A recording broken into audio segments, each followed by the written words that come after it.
Hello everyone.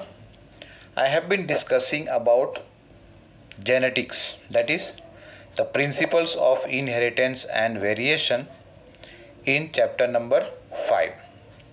In the earlier video, I have discussed about the law of independent assortment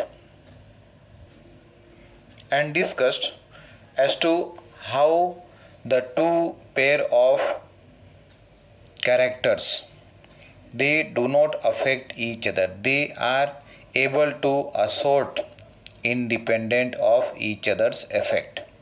And as a result of that, when we had discussed about the 4 different types of gametes produced by the F1 plants and frequency along with the ratio we had discussed, in each case 25% was the frequency and the ratio was 1:1/4.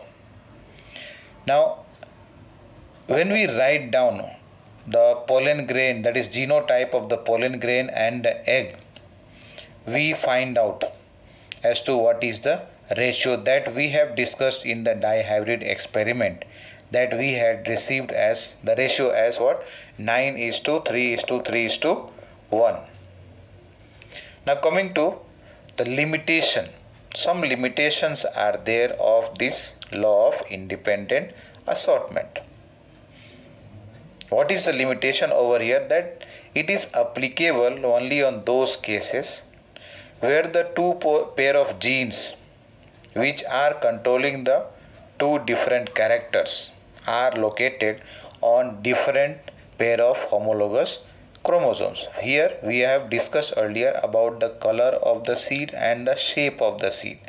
Now let us say that these two genes or two pair of genes are present on two different pair of homologous chromosome. Then only they are going to show the independent assortment, or they are going to get segregated separately without affecting each other.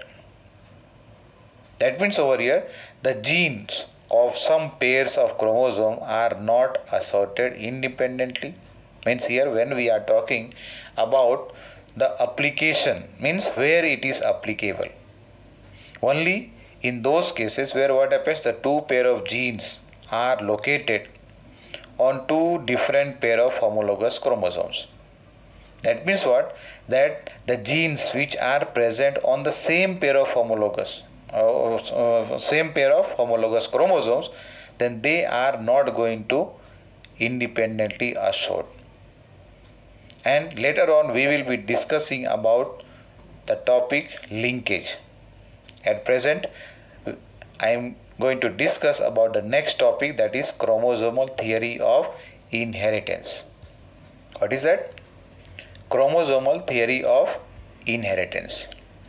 We have studied and discussed about Mendel, that he studied he conducted experiment on pea plant for 7 years, during which he studied 7 pair of characters, that also contrasting character, and his work was published in 1865.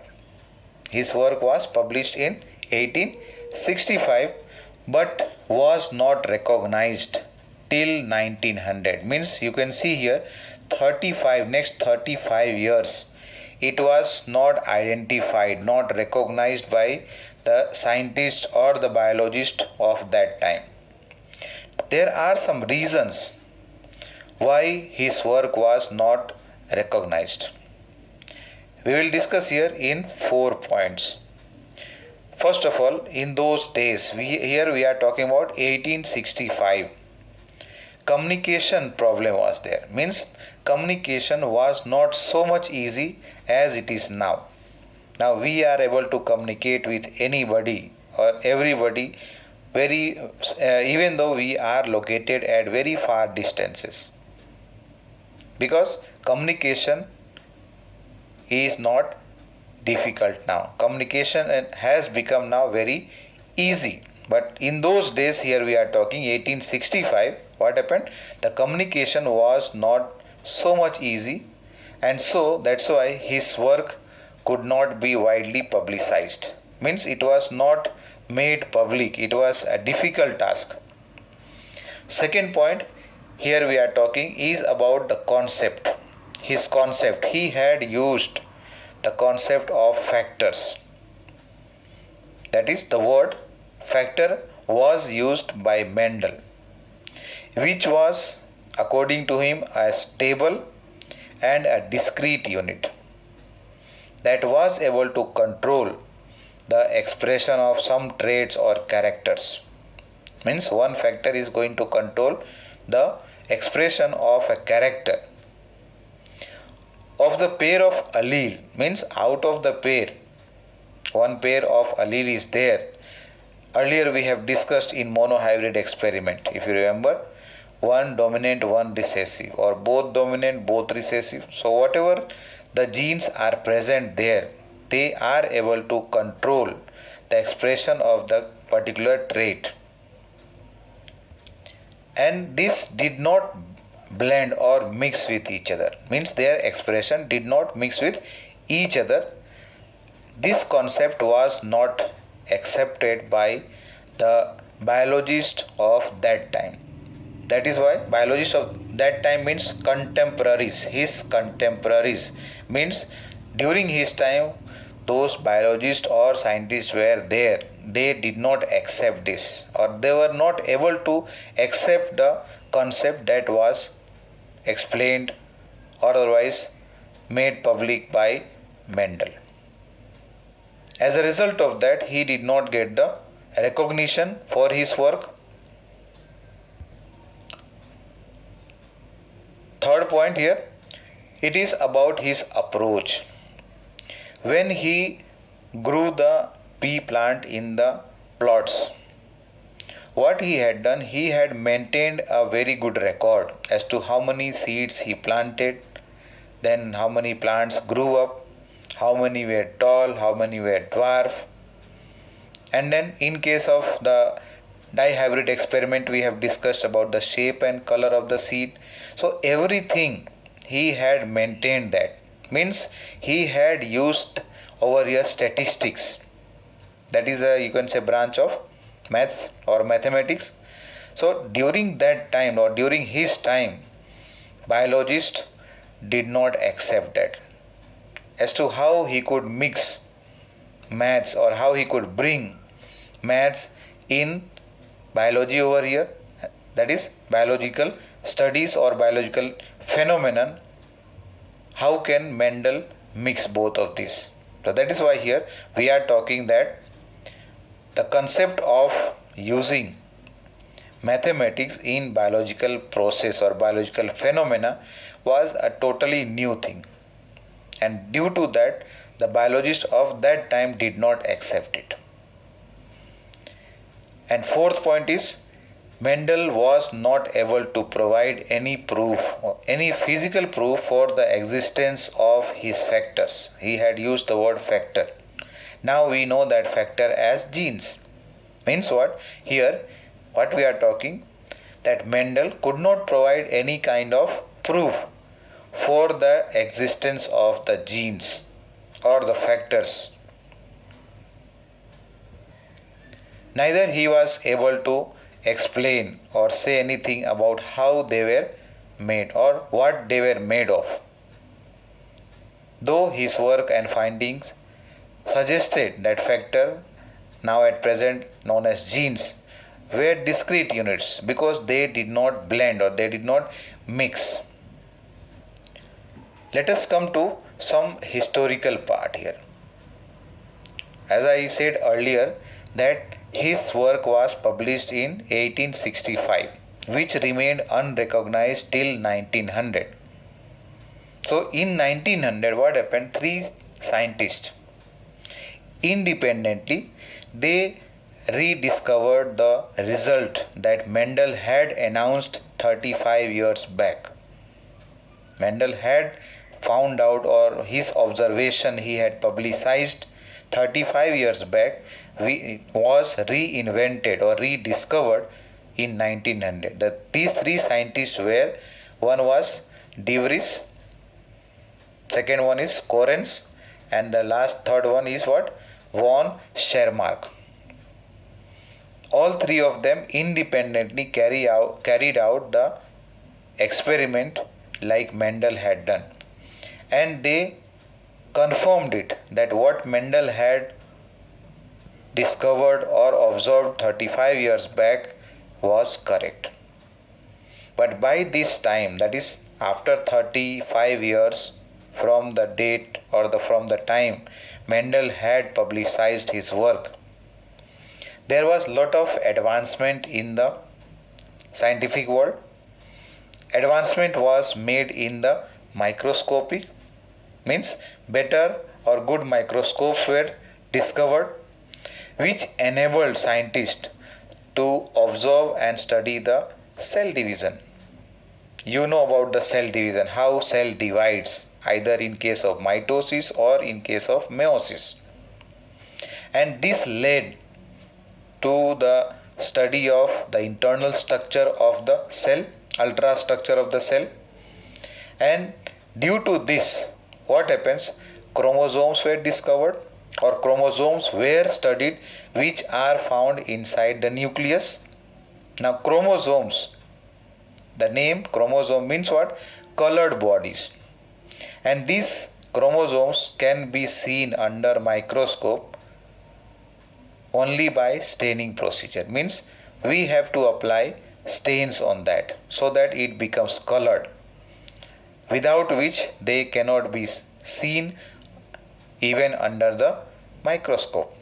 That means what? Here by 1900 development was done or advancement was made in the microscopy, and due to that, what happened? The study of cell division was possible. Study of chromosome was possible. And what was studied here in case of the chromosome? That chromosomes appeared or the chromosomes are present in pair again. They are able to divide, means cell division se pehle. What happens? The cell has to prepare itself. If you remember S phase of mitosis we have studied, what happens? Synthesis of DNA take place. Means DNA, let us say one copy is there, it is going to become double now. So that one copy of that particular DNA can be transferred into two different cells. Now coming to 1902. By this year, chromosome movement was studied. Means the movement of chromosome during the process of gamete formation. That is involving what? Cell division, which is called as meiosis. So this movement of chromosome was studied by 1902. Two scientists, one is Sutton and second one is Boveri. Walter Sutton and Theodore Boveri, they noted the behavior of chromosomes. That is, the behavior of chromosome was parallel to the behavior of genes, because both of them were in pair. Means chromosomes behaved in similar way as the genes behaved, and they used the chromosome movement. They used the idea of or the information of chromosome movement to explain about the Mendel's law. The important thing to note over here or to remember was that chromosomes as well as genes occur in pair. Means chromosomes are 2 in number, they are in pair. That means likewise the genes were also in pair. And the two alleles of a particular gene pair are located on homologous sites on homologous chromosome. Homologous sites on homologous chromosome. If we look into this figure at G1, at G2 phase, then meiosis 1, meiosis 2 and the formation of gamete, that is the germ cells. Now here, in case of meiosis 1 and meiosis 2, which stage is considered here? anaphase. That means we can write in place of meiosis 1 as anaphase 1 and this one as anaphase 2. What has happened here in the first one? This is G1 phase. When the cell division, you remember about the interphase. During interphase, what happens? The cell prepares for the cell division. By coming to the next phase here in between, the S phase. Now in this, what happens? The synthesis of DNA takes place. As a result of this, if you note down here, one copy is present. Over here, what has happened? It has doubled now. And these chromatids are held with the help of rounded structure. You can see here is the centromere. By coming into the anaphase stage, what has happened? That is anaphase 1, let us say over here. I hope you remember. This is, let us say, homologous chromosome. This has now doubled by duplication or synthesis of a new copy. That means two copies are present here, but they have not separated from each other. In anaphase 1, what has happened here? Inside the cell now,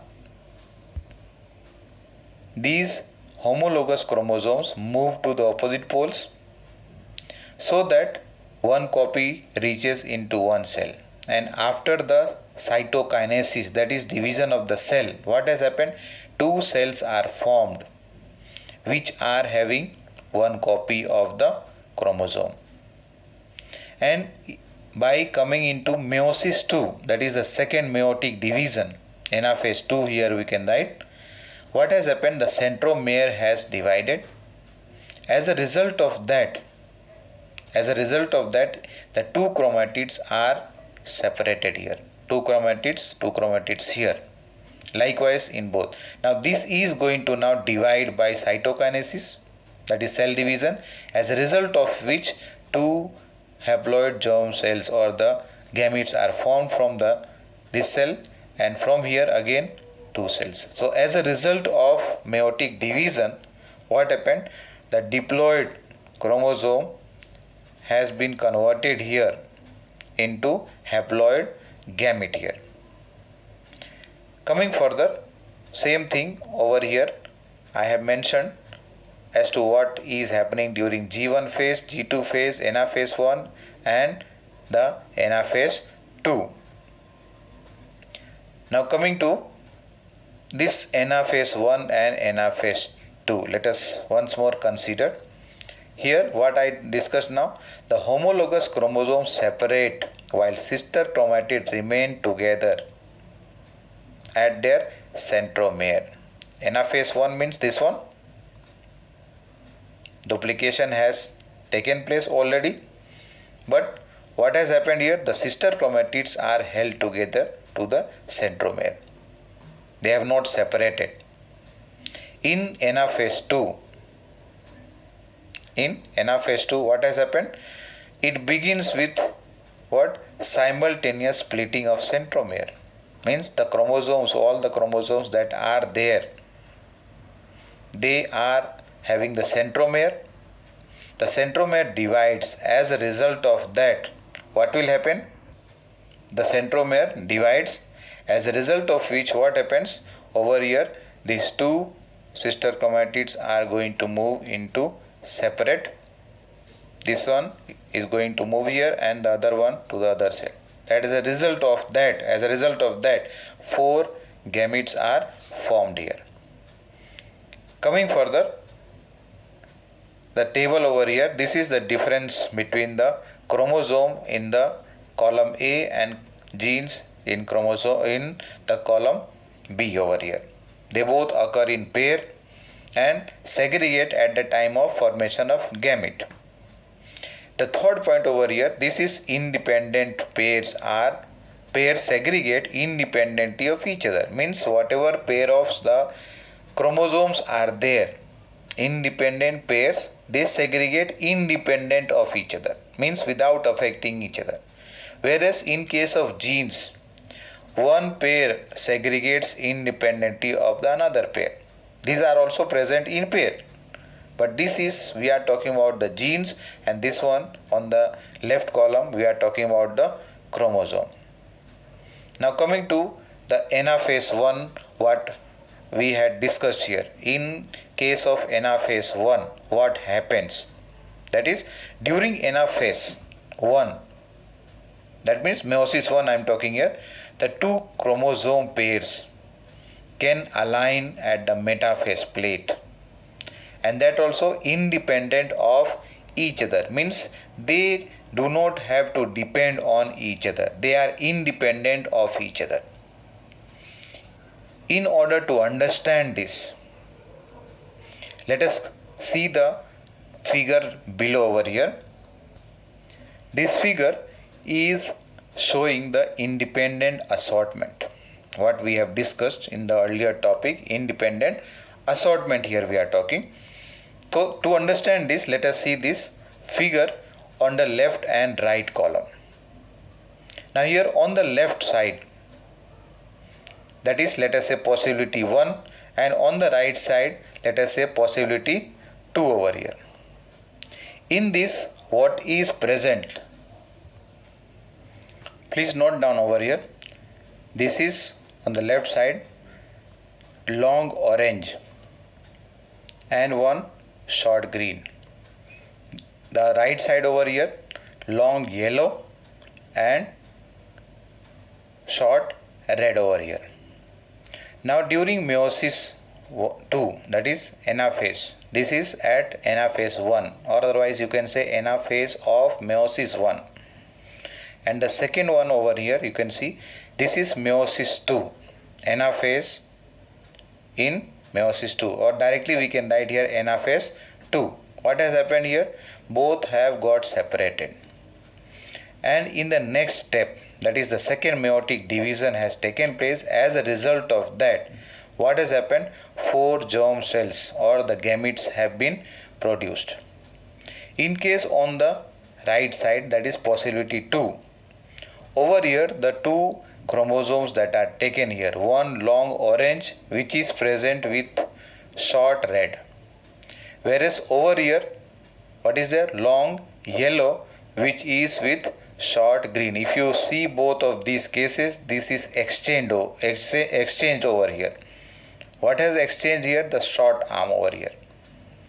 Now coming to meiosis 2, and then later on meiosis 2 results into formation of the gametes. Here the assortment, independent assortment has taken place.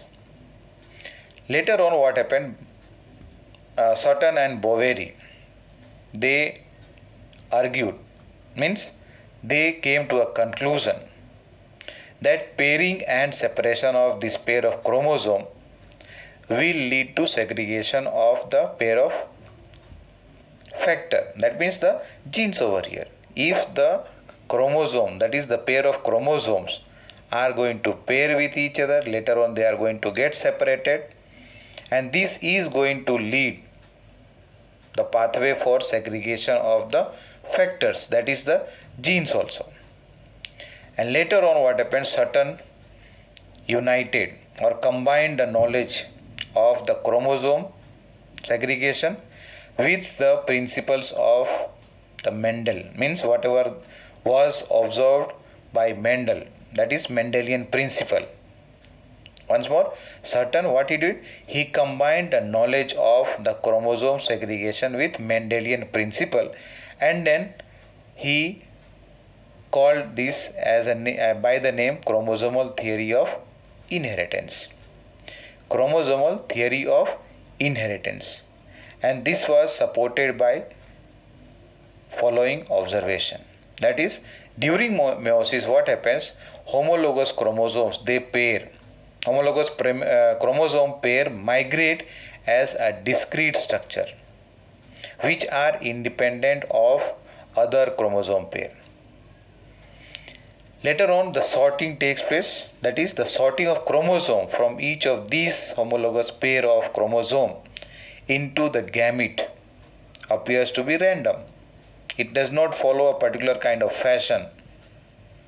It is just random. And each of the parent which are synthesizing the gametes, or otherwise each of the parent in whose body the gametes are being formed, they contain only half number of chromosome. You know about human being 46 chromosomes are there, but in case of gamete only 23 chromosomes are there. That's why here the gametes, or during the formation of gamete, what happens, the diploid chromosome is converted, or otherwise it is converted into two cells which have become now haploid. That is the haploid gamete. Even though the male and female gametes, they differ in size and morphology, that is, you know about the sperm and the egg, they differ in their size, but the number of chromosome are equal only. Both of them have 23 chromosome only. It is not that one, let us say, sperm is having more than 23 and the egg is having less than 23, or the other way, egg is bigger in size, let us say, so it will have more chromosome. No, both of these are having equal number of chromosome and they are equally responsible for the genetic constitution. Means whatever genes are going to be inherited by the offspring, equally both the parents are responsible for that. And the last point over here, the chromosome, that is the chromosomes which are present in the gametic chromosome, combined during fertilization later on. 23, let us say, is present in the sperm and 23 chromosomes are present in the egg. They both get combined during fertilization, as a result of which 46 chromosomes are again maintained in the zygote. Zygote starts dividing and then later on the formation of cells take place, and which leads to later on differentiation, and you know about all other processes that we have studied, that is formation of cell to tissue, tissue to organ, and then organ system and the whole body. Now despite having correlation or relation between the behavior of chromosome during the process of meiosis and Mendel's law, what he has proposed, the chromosomal theory of chromosomal theory of inheritance was proposed long before there was any kind of proof for that. Means this chromosomal theory of inheritance was proposed by two persons we have discussed, Sutton and Boveri, but they did not have any proof for that, and that proof was provided by Thomas Hunt Morgan, means T.H. Morgan in short we can call. T.H. Morgan provided the proof, experimental verification he provided. Means what? That was the proof only.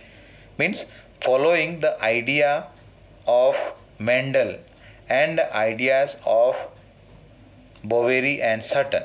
What happened? The chromosomal theory of inheritance was proposed. Later on, the experimental proof was provided by Thomas Hunt Morgan. When he did his experiment on a fruit fly,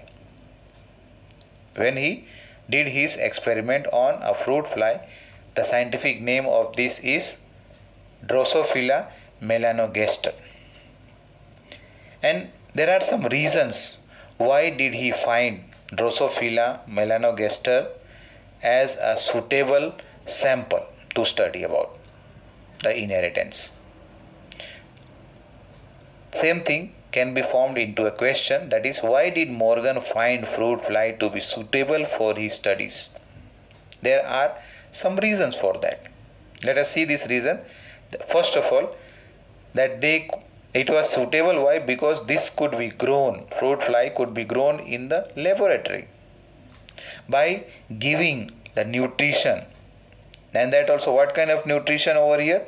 By supplying or by providing simple synthetic medium or artificial medium, by combining different chemicals, they can be grown. Second point, they can complete their life cycle in a very short time, only 2 weeks, around 15 days. That means what? One generation of this fruit fly can get over in just 2 weeks. So it was easy to grow in the laboratory, take care about it, and then the life cycle was short. So within short period, let us say within 3 months, 6 months, many generation or many different kind of characters could be studied over here. Third point, in a single mating, so many eggs can be formed, or so many eggs can be formed by the female here, and as a result of that, the next progeny or next offerings are going to come. They will be many. Large number of progeny flies can be obtained in a single mating. Next point, that there was a clear differentiation between the male and female sexes, means as to which one is a male and which one is a female fly, that could be easily differentiated. They could be distinguished. And the last point is talking about what? That it has many types of inheritary variations, like we had discussed about the 7 pair of characters in pea plant as studied by Mendel. Very similar to that here. So many variations or hereditary variations are present in the fruit fly, and as a result of that, these variations could be studied with the help of a low power microscope. A very sophisticated microscope is not needed in the study of these variations in case of the fruit flies. So that was all about the chromosomal theory of inheritance. It was easy to distinguish between the male and the female Drosophila, where male is smaller compared to the female. So easily this characteristic, that's why was used by Morgan for his study. Thank you.